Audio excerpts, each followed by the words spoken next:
برادران ملت اسلامیہ، السلام علیکم ورحمۃ اللہ وبرکاتہ۔ الحمدللہ وکفا وسلام علی حبیبہ المصطفیٰ، اما بعد فاعوذ باللہ من الشیطان الرجیم، بسم اللہ الرحمن الرحیم۔ ان اللہ وملائکتہ یصلون علی النبی یا ایہا الذین آمنوا صلوا علیہ وسلموا تسلیما۔ اللہم صل علی سیدنا محمد معدن الجود والکرم وآلہ واصحابہ الکرام وابنہ الکریم وبارک وسلم صلاة دائمة سرمدا ابدا۔ قال اللہ تعالی فی کلامہ البلیغ، اعوذ باللہ من الشیطان الرجیم، الا ان اولیاء اللہ لا خوف علیہم ولا هم يحزنون الذین آمنوا وکانوا یتقون لهم البشرى فی الحیاة الدنیا وفی الآخرہ، صدق اللہ مولانا العظیم۔ حضرات، قرآن عظیم کی آیات بینات یہ ببانگ دہل ہمیں اعلان کرتی ہیں کہ دنیا میں کچھ لوگ ایسے ہیں جن کو دنیا کی کسی بھی بڑی طاقت کا کوئی خوف نہیں ہوتا، اور نہ ہی کسی بڑی پاورفل طاقت کو دیکھ کر کے وہ گھبراتے ہیں۔ کبھی ایسا نہیں ہوتا۔ قرآن ان کے متعلق اعلان کر رہا ہے، اور یہ ہوتے کون ہیں جو بالکل بے خوف ہو کر زندگی گزارتے ہیں؟ وہ اللہ کے اولیاء کی جماعت ہے۔ الا ان اولیاء اللہ لا خوف علیہم، جو اللہ کے ولی ہیں۔ ولی کون ہوتا ہے؟ ولی کے کئی معنی ہیں، دوست کے بھی ہیں، مددگار کے بھی ہیں، غلام کے بھی ہیں، مولا کے بھی ہیں، آقا کے بھی ہیں۔ یہاں پر جو اللہ کے اولیاء کا معنی لیا جاتا ہے وہ اللہ کے دوست، اللہ کے محبوب۔ وجہ یہ ہے کہ جو پیدا ہوتے ہی دنیا میں اللہ اکبر کی آواز سن کر کے آیا ہو، جس کا مطلب یہ ہوتا ہے اللہ سب سے بڑا ہے۔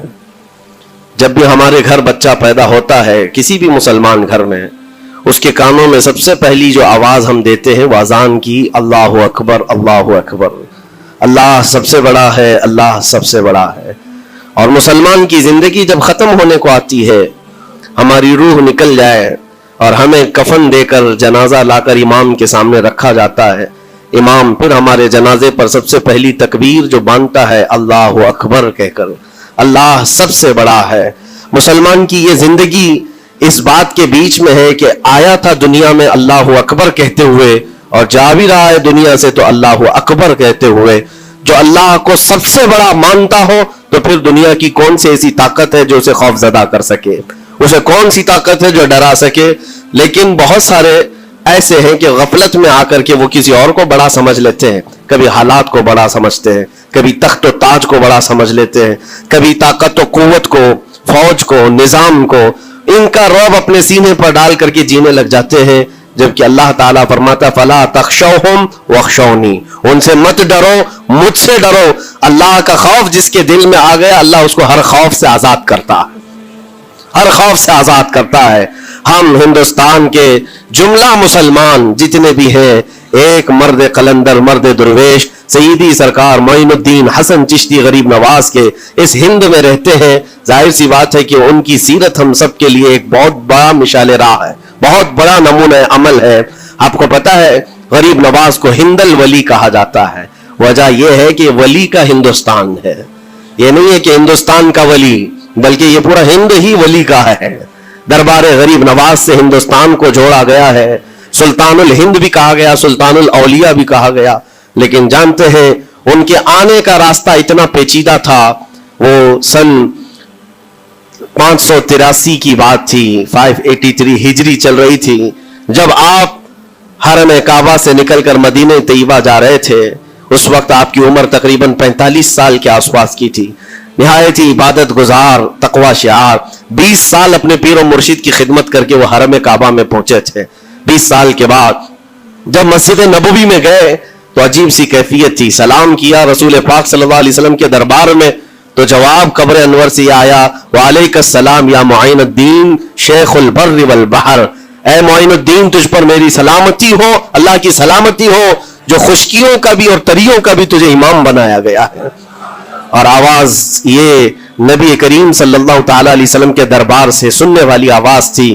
آپ گھبرائے تھے، تھوڑا سا سراسیمگی تھی، یہ ہندوستان کی طرف اشارہ کر کے میرے آقا صلی اللہ تعالیٰ علیہ وسلم نے فرمایا تھا کہ تجھے ہند کی ولایت دی جاتی ہے، اس وقت تک سرکار غریب نواز کو نہ ہندوستان آنا کبھی ہوا تھا، نہ ہندوستان کے علاقوں کو آپ نے کبھی دیکھا تھا، کیونکہ سجستان جو یہاں سے کافی دور ہے، افغان کے قریب ایک علاقہ سنجر، جہاں پر آپ کی ولادت ہوئی، وہاں سے نکل کر کے آپ نیشاپور میں آباد رہے، اس کے بعد 40 سال کے بعد حرم کعبہ اور حرم مدینہ میں رہے، لیکن اچانک یہ بات کہ تمہیں ہند کی ولایت دی جاتی ہے، ایک تعجب والی بات ہے، نئی جگہ پر بھیجا جا رہا ہے۔ آپ دوبارہ شام میں نبی پاک صلی اللہ علیہ وسلم کے دربار میں حاضر ہوئے اور سلام پیش کرنے کے بعد، کیونکہ یہ خوشی کی بات تو سب کے لیے تھی کہ ہندوستان کو اللہ تعالیٰ ایک عظیم ولی بھیج رہا ہے، لیکن جس کو بھیجا جا رہا ہے وہ بے قرار تھا، بے چین تھا، کیونکہ نہ راستے پتہ ہے، نہ ملک کے حالات معلوم ہیں۔ بارگاہ مصطفیٰ صلی اللہ علیہ وسلم میں دوبارہ جب حاضری ہوئی، عرض کیا آقا آپ کا حکم، اس کی تعمیل کے لیے بندہ حاضر ہے، لیکن نہ یہ فقیر ہندوستان کے راستے دیکھا ہے، نہ وہاں کے حالات معلوم ہے۔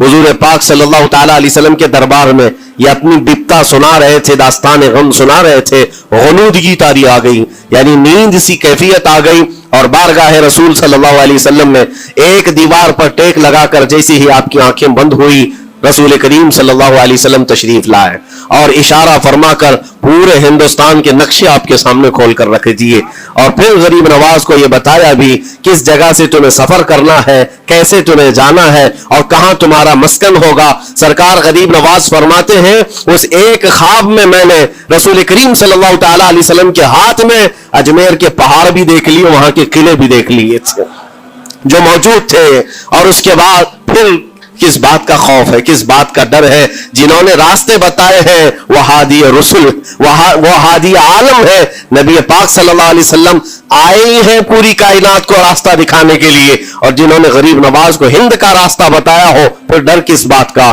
جب آپ بیدار ہوتے ہیں تو اپنے ساتھ 40 قطب اس اولیاء کرام کی جماعت لے کر مدینہ طیبہ سے سفر کے لیے نکلے تھے۔